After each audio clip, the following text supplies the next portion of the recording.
My daughter is nearly an adult and is applying for colleges.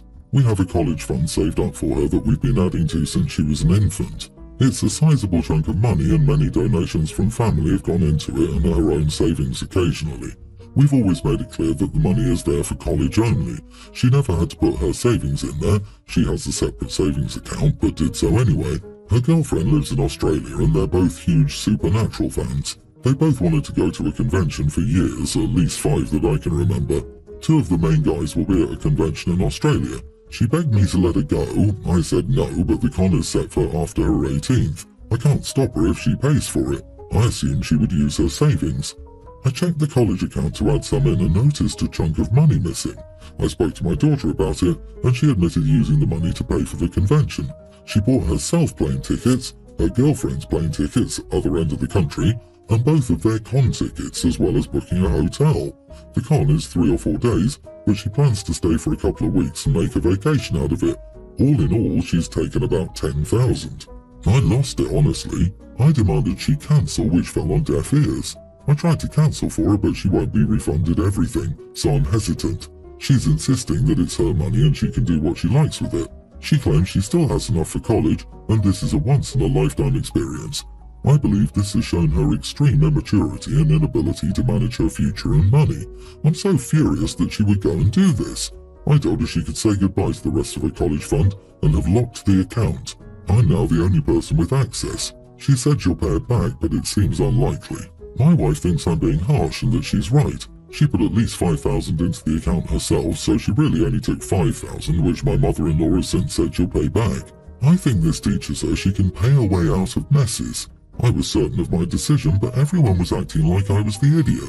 She's a teenage girl and her entire life shouldn't revolve around college. I'm still uncertain, so here I am. Am I the idiot? I say not the idiot if you make her pay back $5,000. I don't think she should have had access to withdraw from the funds in the first place, but I guess it was set up in her name and could be withdrawn from at 18. The money was set aside for school, not just for whatever she wanted. I think the rest should stay for school, only she's lost the privilege of unrestricted access to the account. Also, make her pay back any tax penalties that may be incurred due to the funds not being used for college, if this is a proper 529 and not a general savings account. I can't help but note that you, the responsible adult, didn't set up the account with the withdrawal protections you could have. You should have been wise enough to know that a teen with free access to that big pile of cash shouldn't have access to it without any limits. That in no way excuses your daughter, but it does mean that you should have had more foresight into the folly teens can do. This is the way to go. Never trust kids with the money for college. Pay for it yourself. True story. My brother-in-law pretended he was going to college for almost 3 years and spent the money God knows where. It must have been about 10,000 euros. His mom works in Italy and sent the money from there. So instead of any repayment schedule where she puts the money back into the fund, you'll just screw over her future by withholding all of her college funds. You'll show her who's boss by making her take out student loans that burden and drain her for the next 30 years, even though it's completely unnecessary. And that's only if your draconian response doesn't push her to forego college entirely. Is that good fathering? You're teaching her there's no point in trying to make good on anything she might have done wrong. After all, there's a perfectly reasonable way out of this, and you're going nuclear for no good reason. You are the idiot, dude. You're being way too unreasonably harsh. But if you want to be one of those parents who end up posting woe is me on forums for parents whose children went no contact the moment they left, you're doing great. I, 30 male, live in a major city with my long-term girlfriend, 27. My girlfriend and I live together in a major city to share the costs. I only mention this to provide some information about how much rent costs. While we were both working, I paid 60% of the rent and she paid 40%, with the agreement that I would pay for all the dates because I make 30% more than she does. My girlfriend has felt depressed about her career choice, so I suggested that she quit her job and take some classes to gain certifications in a career she would like more. I agreed to pay rent, utilities, pay for her classes, and give her some spending money, $300 a month. I'm lucky in that I work at a good job so I can eat breakfast, lunch and dinner for free at work. I've also worked on additional projects so that I can work more hours to support both of us on my salary alone. For the last 6 months, I've clocked in 60 plus hours a week. When we were both working, we split chores 50-50.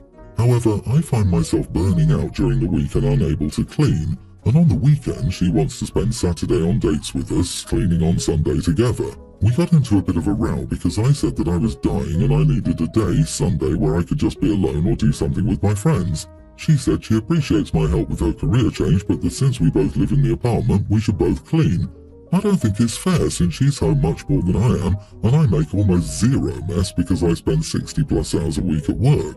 She said just living in the house creates a mess, and I should help clean it. Am I the idiot for asking my girlfriend to clean 100% of our apartment? How much time is she spending on schoolwork? I'm gonna guess it's dramatically less than 60 hours a week. It's not about the financial contribution, but the time difference in what you're doing. Not doing anything around the house isn't fair, as in you should pick up after yourself rather than leaving a mess for her to clean up, but definitely the bulk should fall to her. And having a day to yourself is also totally reasonable. You are not the idiot. Everyone's the idiot here. Do you buy every meal at work? I would imagine you're at least making dirty dishes. Plus, the bathroom needs to be cleaned, rooms need to be dusted and vacuumed. I agree she should do the vast majority of the cleaning, but you're absolutely making more of a mess than using towels. It's an apartment with 2 grown adults. No pets, no kids. How much is there to clean?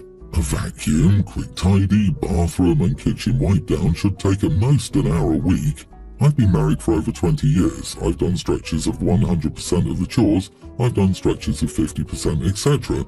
You support your partner in what they need at the moment. This shouldn't be triggering or about fairness. It's about how you can best support your partner, and sometimes that involves picking up the chores slack when asked. I bet you money that if OP was a female working 60 hours to support their boyfriend and asking him to clean as they pay for everything, the comments would be filled to the brim with asking to leave the drop kick. The amount of gender bias is insane. Context: we're from the UK. I'm struggling to see why we're idiots as deemed by my parents and sister.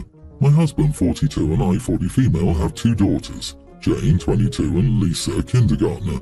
This concerns Jane, who's been struggling with the cold. Jane started complaining about the house's temperature now that it's no longer summertime. We leave the central heating off all the time apart from in the early morning, 5 to 7 a.m, so Lisa doesn't get too cold when she's awake. My husband and I don't have an issue with the temperature of the house. It's approximately 16 degrees C or 60 Fahrenheit at night. Across all of the bedrooms, we checked in case her room was draftier.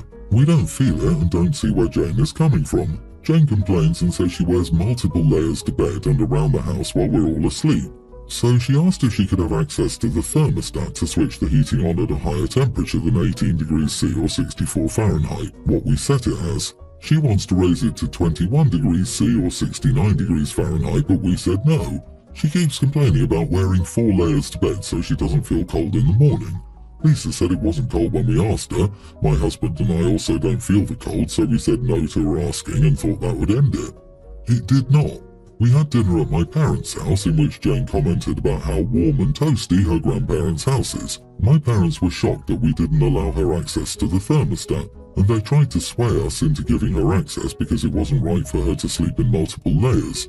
My sister also agreed with them and said my daughter has valid points since the temperature starts dropping at night. Are we wrong here? I don't see the point in changing the temperature or time the central heating is on when 3 out of the 4 of us are happy with the current temperature. You are the idiot. Get the girl a personal space heater for her room or a heated blanket or heating pad. She's not making it up that she's cold. Who are you to tell someone that they're not cold or not hot? I understand not giving her control of the thermostat, but not making accommodations for her so she isn't cold is where you're the idiot. Also, 16 degrees Celsius is freaking cold. Agreed, 16 degrees C or 60 Fahrenheit, or even 18 degrees C or 64 degrees Fahrenheit is too cold for most folks. Just because you're fine doesn't mean it's reasonable to expect her to be miserably freezing. I can see you not being interested in keeping the heat on consistently either, so that's also miserable for her. Why do you think she should suffer so you can save a few dollars on the power bill? Also, heating blankets, space heaters, etc. actually use more electricity than just keeping your house at a comfortable and consistent temperature. Expecting her to have 4+ layers to be moderately warm is unreasonable. Dude, why do you favor your youngest over your eldest? A kindergartner is not trustworthy when it comes to temperature. When my brother was that age, he had to be reminded to wear more than a shirt when it was snowing outside. Jane may also have low thyroid hormone, which can cause cold intolerance. You suck, and I would hate to be your daughter. How many other ways in life have you neglected her? My sister is 18 and I'm 26. She's in college and moved out of our parents' house in June. Since then, my sister has gotten a bunch of tattoos. I'm cool with that, but she knows our parents are not, and she decided she was going to flaunt them all at my wedding for the first time, knowing our parents would react badly to them. She didn't stop there, though. She went up to a few anti-tattoo family members and was gloating about getting them too. It ended up in a fight between her, our parents, and a few extended family members. My sister was smirking the whole time. She was so glad she could get under our parents' skin. She never told me a damn thing about it either. The fighting was so distracting, and she approached me at one point during the reception and asked me why I wasn't standing up for her and talking to her. I was mad. I admit, I was angry. She could have shown them the day before the wedding and let everybody get it out, but she wanted to make sure more people saw and made a bigger scene over it. I kicked several family members out of the wedding because they couldn't behave, and I pretty much ignored my sister. She realised this a few days ago and started texting me, asking why I wasn't texting her and why I was being so weird. I ignored her text because I wasn't ready to talk, but she decided to show up Sunday at my house and asked me why. She told me I was treating her like she did something wrong. I told her she did. She knew our family would react badly and she used my wedding day to have that fight. I told her she had so much time to tell them and let things happen, but she waited so she could take so much attention away from my husband and me on our wedding day. I said the fighting was distracting for many people, the tension was palpable, and she knew what she was doing. I told her she made me regret inviting any of them, and that included her. She told me I should be mad at our family, not her, that they were always the ones who did the wrong thing. She brought up how once she was born, I was brushed aside and how it wasn't her fault, but it showed why I should only be mad at our family. I told her she didn't get to draw so much attention to herself intentionally and expect me to be okay with it when it was supposed to be my wedding. You know, one of the happiest days for a couple. She started yelling, telling me I was punishing and blaming her unfairly, and she thought I understood our parents sucked, etc. She sent me several texts yesterday saying I was unfair to her. Am I the idiot? Don't wear white dresses to a wedding. Don't propose at a wedding. Don't make a pregnancy announcement at a wedding. Don't come out at a wedding. Don't bring your dog to a wedding. Don't do anything to take away attention from the bride and groom, or bride and bride. It's their day, not yours. Not the idiot. Your sister was the only person you needed to kick out of the wedding. She started all the unnecessary drama. But what if my dog is invited and I'm the +1? Imagine getting tattoos with the purpose of making your family angry. She knew exactly what she was doing and how it would play out. It doesn't excuse the behavior of the family members, but she is 100% the idiot. She chose to antagonize family on purpose at your wedding. Actions have consequences. It's not my fault they gave me more attention when I was born. Be mad at them only, even though I pulled a major attention-seeking stunt at your wedding. My sister and I are pretty close and we're friends with Kat. Kat recently passed away and her funeral is being held this weekend. My sister Sammy has a fear of the dead. She strongly believes in ghosts and even has trouble with meat due to her beliefs.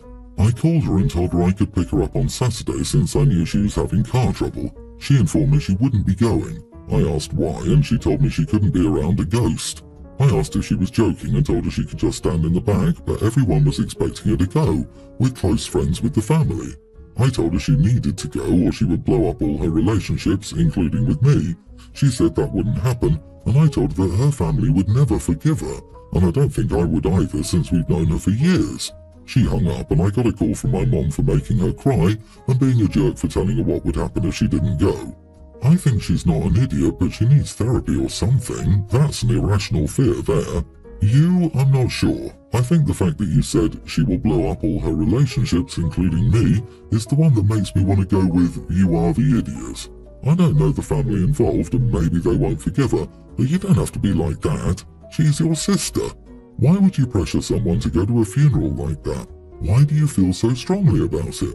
I haven't attended a funeral since I was a child, which hasn't blown up any relationships. Your sister truly cared for your friend, but she has a phobia. Instead of being an idiot, encourage her in a supportive manner to get help for this. I have arachnophobia. You're not going to blackmail me into going to Australia no matter how much I care about you. Stop being an idiot. You already made her cry. Now apologise like an adult. Christ, what is it with all these dreadful people moaning, complaining and whining because a friend's valid issues are inconveniencing them? Anyone who tries to force people into confronting their fears for the sake of their own agenda is a bit of an idiot, to be fair. She doesn't need friends or sisters like you who impose conditions on phobias, and it's not your place to dictate how she grieves, mourns or pays her respects to anyone.